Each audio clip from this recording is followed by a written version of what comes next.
I was a student here, and then I was practicing, and I was asked by the dean to teach part-time. And I did that for a year when he stopped me after class one day and said, "We have a full-time job that's open, and we need someone to teach property." My practice was in real estate development. And I thought, oh, this doesn't come along very often. And so I thought about it. It was hard to leave practice. So I talked with the senior partner at my firm, and they gave me a year's leave of absence to try it. So at the end of the year, I decided that I would stay at DePaul, again, because these positions don't open up. But it was a very difficult choice, because I really have enjoyed both. I think, I've been here a long time, so there are a lot of good memories. But at one graduation, at the reception afterwards, 2 students made comments to me that I found really satisfying. One student said that he was about to drop out of school, that he was very discouraged, and he had liked property and worked very hard and got an A, and that was encouragement. Well, when I started as a student in 1968, there were 12 women in my class. There were 4 the year before, and the year following my class, there were 24. When I came on the faculty in 1974, 40% of the first-year class were women. I could not believe my eyes. And what had happened was that the year before I began law school, the students, with the help of a couple of professors, had put together a white paper on what would be useful for the school to do. And on the top of the list was the law library and the need for a much more expansive library.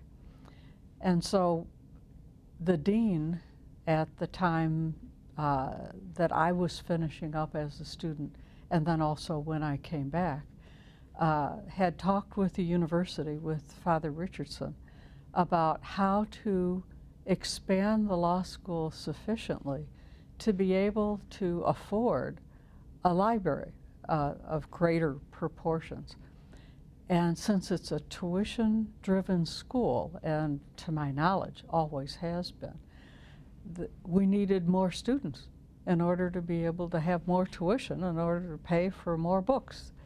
And so the increase of the student body from about 650 to over 950 occurred during that time. And the improvements started there, and the students and the faculty worked together on those goals, and the university administration was terrific. For all these years, we've called it Vincentian personalism, and I guess we're still using that. It's become a tag that everybody understands, and the university has always been a place that's been open to everybody. As I understand it, it was the first university, Catholic university in the country to admit women. And when went through the different decades of the existence of the school, DePaul has always been a school that has made it possible for people to get a legal education who, for a lot of different reasons, were not admitted into some other schools. For many, it was financial. For others, it was religious orientation, ethnic orientation, etc. And that Vincentian personalism has carried through till today.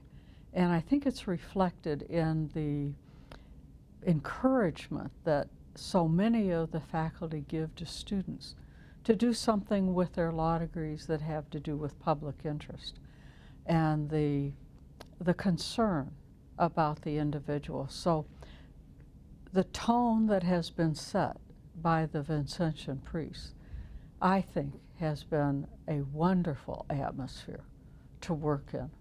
And the other is what I was thinking, referred to before.